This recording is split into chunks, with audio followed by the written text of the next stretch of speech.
그 중에서 제일 무서운 암을 꼽자면 단연 췌장암이에요. 췌장암에 진단받으신 분들의 평균 생존 기간이 매우 짧은 거죠.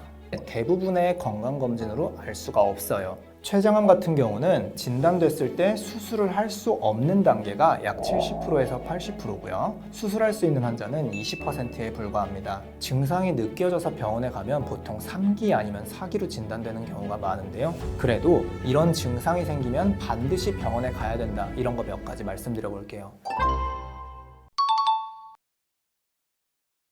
사실 암은 우리 몸에서 손톱 빼고는 다 생길 수 있다고 하거든요. 그만큼 다양한 종류의 암이 있는데요. 그 중에서 제일 무서운 암을 꼽자면 단연 췌장암이에요.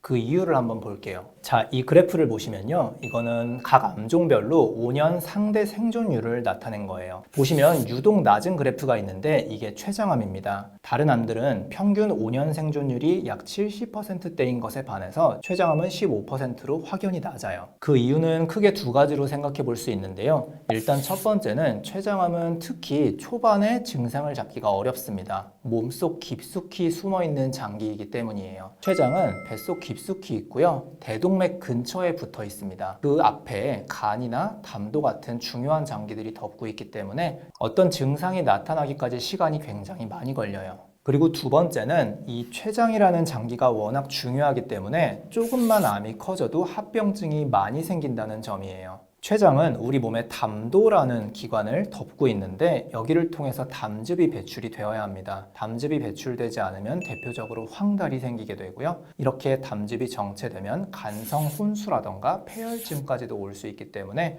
췌장암에 진단받으신 분들의 평균 생존 기간이 매우 짧은 거죠.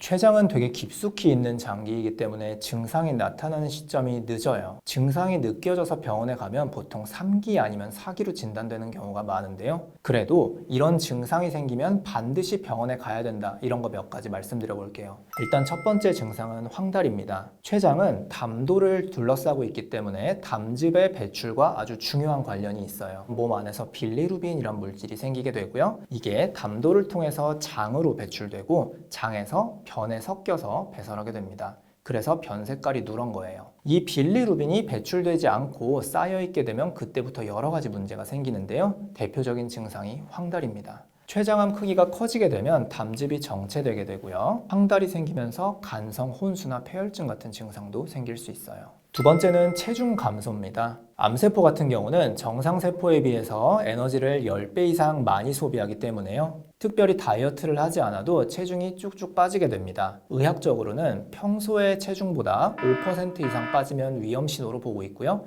10% 이상 빠지면 그때부터는 병적인 체중 감소로 보고 있어요. 세 번째는 갑자기 생긴 당뇨입니다. 보통 40대에서 50대까지 문제 없다가 갑자기 당뇨가 발생했을 때 췌장암에 대한 정밀 검사를 꼭 권고드리고 있어요. 그 이유는 췌장이라는 장기가 인슐린이라는 호르몬을 분비하는 곳이기 때문인데요. 췌장에 이상이 생기게 되면 인슐린 분비가 이상해지면서 혈당 조절이 갑자기 안 되기 시작합니다. 그래서 갑자기 소변이 거품이 섞여 나오거나 이런 당뇨의 증상이 느껴지시는 분들은 꼭 병원에 가서 정밀 검진을 받아보시는 걸 권고드리고 있어요.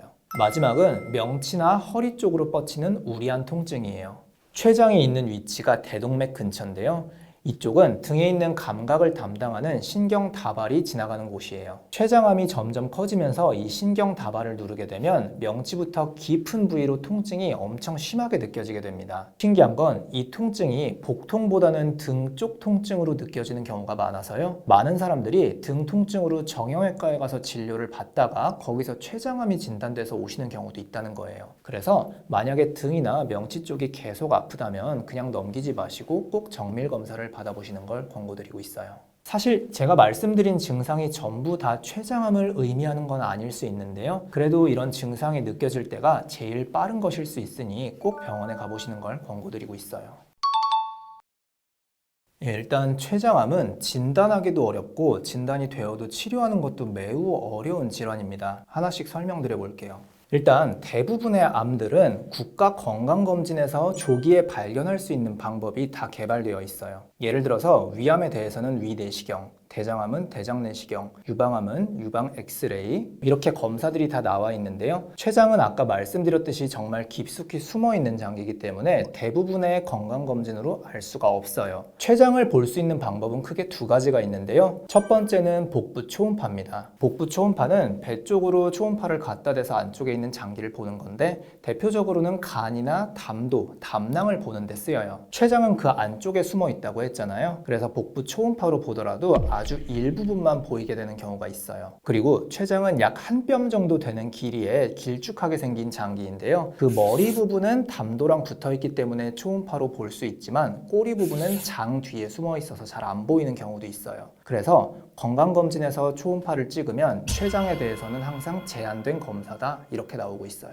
두 번째 방법은 조금 더 정확하지만 하기 어려운 방법입니다. 바로 췌장 MRI예요. MRI 같은 경우는 하는데 비용도 크고 시간도 오래 걸리기 때문에 건강검진으로는 할 수 없는 방법이에요. 하지만 요즘 기술이 점점 개발되면서 췌장 MRI 같은 경우는 약 15분에서 20분 안쪽으로도 찍을 수 있다고 합니다. 그래서 만약에 가족력이 있거나 아니면 다른 위험 인자들이 있으신 분들은 췌장 MRI도 가끔씩 찍어보시는 게 좋을 것 같아요. 두 번째는 치료에 대한 얘기인데요. 췌장암 같은 경우는 진단됐을 때 수술을 할 수 없는 단계가 약 70%에서 80%고요. 수술할 수 있는 환자는 20%에 불과합니다. 그 이유도 췌장의 위치적인 특성과 관련이 있는데요. 췌장 같은 경우는 상장관막 동맥, 상장관막 정맥이라고 하는 중요한 혈관들이랑 붙어 있어요. 췌장암이 점점 커지다가 이 혈관과 붙게 되면 그때는 수술을 할 수 없거든요. 이거를 췌장암 3기라고 합니다. 그래서 대부분의 환자분들이 증상을 느끼고 병원에 와서 진단을 받았을 때는 수술을 할 수 없는 거죠. 그리고 췌장암에 대해서 사용할 수 있는 항암 치료의 종류도 굉장히 적습니다. 요즘은 의학이 많이 발달해서 유방암이나 폐암 같은 경우에는 사용할 수 있는 항암제의 종류가 10가지도 넘어요. 그래서 약의 내성이 생기더라도 다른 치료를 계속 이어갈 수 있는 거죠. 하지만 췌장암의 경우에는 사용할 수 있는 표준 치료가 딱 2개밖에 없습니다. 그 이유는 췌장암이 특히 내성을 잘 가지기 때문인데요. 췌장에 일단 암이 생기게 되면 그 주변에 섬유 조직으로 둘러싸면서 보호막을 만들게 된다고 합니다. 그래서 항암제 주사를 맞아도 이 항암제가 암까지 다 들어갈 수 없는 거죠. 이렇게 췌장암은 진단도 어렵고 진단돼도 치료하기 굉장히 까다로운 무서운 질환입니다. 실제로 췌장암을 진단받고 항암 치료를 시작하신 다음에 저희 병원에 오시는 환자분들이 많은데요. 대부분의 환자분들이 정말 수술을 받고 싶어 하셨지만 그러지 못하는 상황을 저도 많이 봐서 되게 아쉬웠던 적이 있습니다.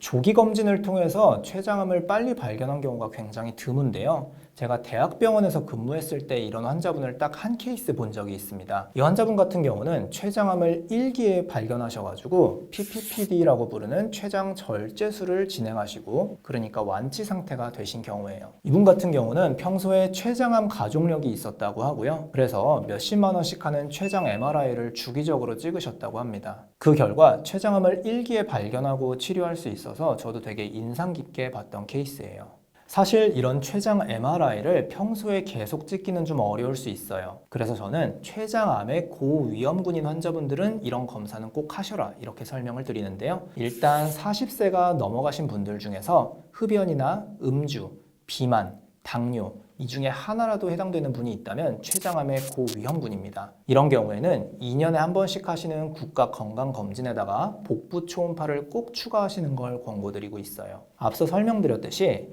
복부 초음파 같은 경우는 췌장을 대부분 확인할 수 있기 때문에 췌장암을 발견하는 데 아주 유용한 방법이에요. 췌장암 같은 경우도 다른 암들이랑 비슷하게 달달한 음식 그리고 기름진 음식을 피해 주시라 이렇게 말씀드립니다. 일단 단 음식 같은 경우에는요, 혈당을 급격히 올리면서 췌장을 피로하게 만들어요. 혈당이 갑자기 올라가게 되는 걸 혈당 스파이크라고 하는데 혈당 스파이크가 생기면 인슐린을 강하게 분비해야 됩니다. 이런 일들이 반복되면 인슐린 내성이 생기게 되고 당뇨로 진행될 수 있어요. 당뇨 그 자체로 췌장암의 발생 위험을 높이기 때문에 달달한 음식을 많이 드시는 건 췌장암에 위험하다 이렇게 기억하시면 됩니다. 서양 사람들 같은 경우에는 단 음식을 먹어도 췌장이 잘 버텨주는 편이지만요. 한국 사람들은 단 음식에 대한 내성이 많이 약한 편입니다. 그래서 우리 한국인들은 단 음식은 웬만하면 피해 주셔야 된다고 저는 항상 강조드리고 있어요.